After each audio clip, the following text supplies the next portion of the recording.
The Internet is the defining technology of our time, an historic revolution in communications for the human race that is changing the world. Well, the Internet is the next big thing. It is on a par with the wheel and fire and language and the printing press. The Internet enables millions of people with personal computers to communicate and connect. It's email. You've got mail. It's news groups and chat rooms. It's also the world's largest marketplace and shopping mall. And it's a link to websites the world over with information for every aspect of life and even the life after. This is, in fact, the telecommunications infrastructure for the 21st century. But where did the Internet come from? How did it get started? And who built this essential tool and playful toy to millions? And where is it going?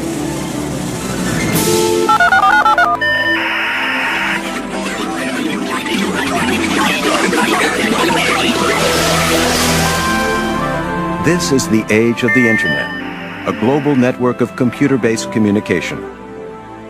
At the turn of the 21st century, millions of people around the world are now online every day to exchange messages, conduct business, meet people, and find information. Free from the limits of time, distance, and even tyranny. Computer communication can also be a tool of war to manage materiel and manpower, as the UN coalition did in the war against Saddam Hussein. If you knew where things were, and you knew what was available better than your opponent did, then you could organize your offensive. And I think we learned that lesson pretty clearly in the 1992 Gulf War, where we clearly knew where things were better than our opponents did. But the Internet is also a vital information link. During the Kosovo crisis, it carried uncensored news past state-owned newspapers, television, and radio, with the real story of the Balkan tragedy. Be it peace or war, the worldwide use of the Internet is practically indispensable. Yet its origins date back only to the 1950s. No invention in history has grown so fast to touch so many lives. It's something that we didn't see with the telephone, with the automobile, or with the printing press. This is an absolutely incredible communications tool. Finally, in 1983, after 10 years of refinement and bureaucratic haggling, TCP/IP was adopted as the universal standard, marking a milestone in the development of the Internet, a common network of interconnected networks. If we have enough in common, if we hold enough in common, then we can communicate. If we don't hold enough in common, it's much harder. So, in fact, the reason that the network works at all is that we have worked very hard to create all this commonality so that we share enough knowledge to make it possible to convey information to each other. The ARPANET was developed as a tool for defense research and restricted to select universities and think tanks engaged in government projects, not individuals or businesses.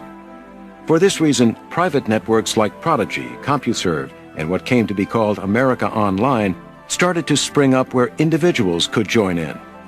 Still, the Internet had not reached Main Street, USA, but a major milestone in its young life was about to see all that change. Unlike technological breakthroughs that swelled the use of computer networks, this milestone was political. It would unleash the full power of free enterprise and American ingenuity, and bring a worldwide communications network into the home and office.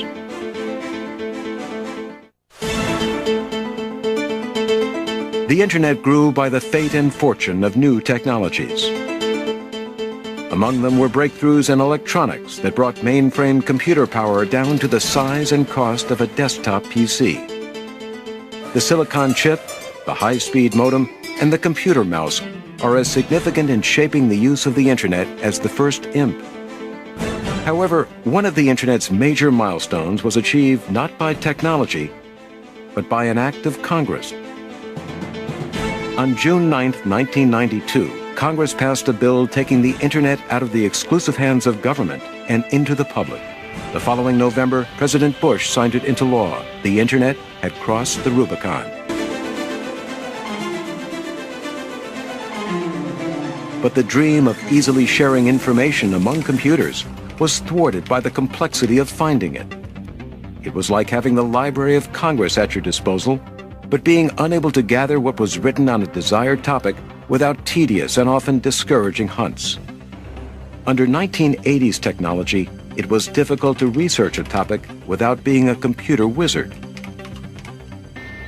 Around the same time that Congress was opening the Internet to more people, a physicist named Tim Berners-Lee at the CERN Research Institute in Switzerland created an easier way.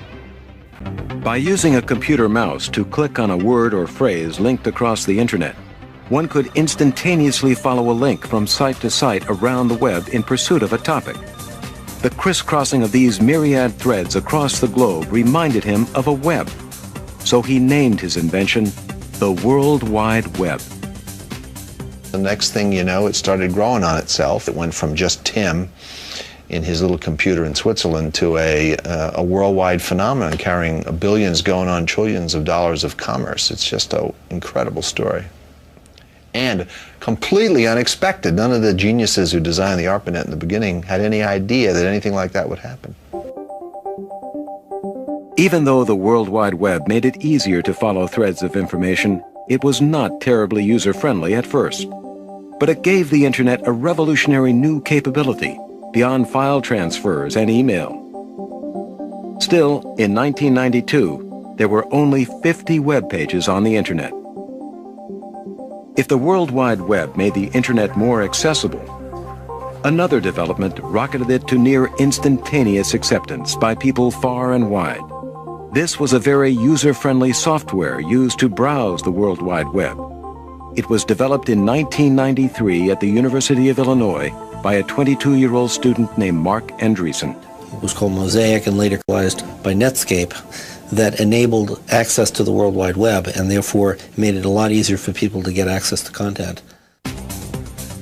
Mark Andreessen's browser turned the Internet into a graphically rich world, the very signature of today's Internet.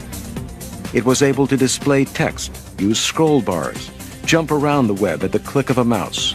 In short, it was the essence of user-friendly. It wasn't the first or the last browser, but it was a breakthrough application. In this case, a short video. The killer app that brought the fire of the Internet and web to humankind. In 1993, after Andreessen's browser hit, the web grew by 341,000%.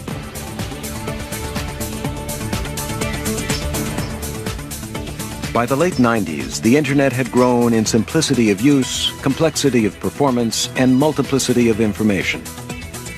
It now had completely redefined the use of the personal computer. What was once an in-the-house word processor and spreadsheet calculator was, by the end of the 20th century, a way to get out of the house without leaving it. A way to go online with the world. Well, the only reason you have a television is because of the network, and pretty soon that will be true of computers, that the only reason you have a computer is to be on the network, not to do word processing and spreadsheets. Those are incidental. At the start of the 21st century, the Internet is turning everything from business to games to dating into a series of keystrokes and mouse clicks. Everything the free enterprise system can put on sale is going online. Web pages can even turn one person's interests, no matter how unique, into a source of information for others.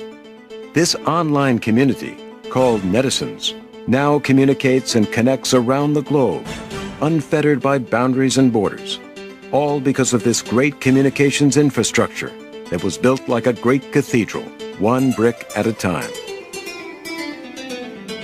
This marvel of art and science is still very much under construction. To make something happen on the scale that it has worldwide, it really takes lots of people to see opportunity and go capitalize on it. The combination of email as we've traditionally known it, augmented by graphics and video and voice, is going to become the wave of the future. And it's going to be hard to tell the difference between voice communication and email, because if email can contain voice, then that will probably suffice. It's coming right now. What began as a $1 million investment by the government in 1969 to link computers to share information was now, at the turn of the century, the future. At present, there are over 11 million domain names registered on the Internet and nearly 70 million websites.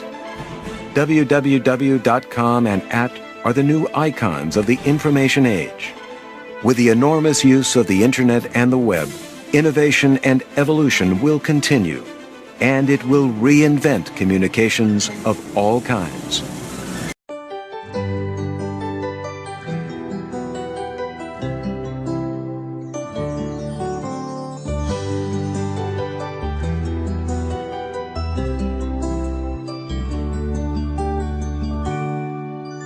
Kapag tumitingin ka, natutunaw ako.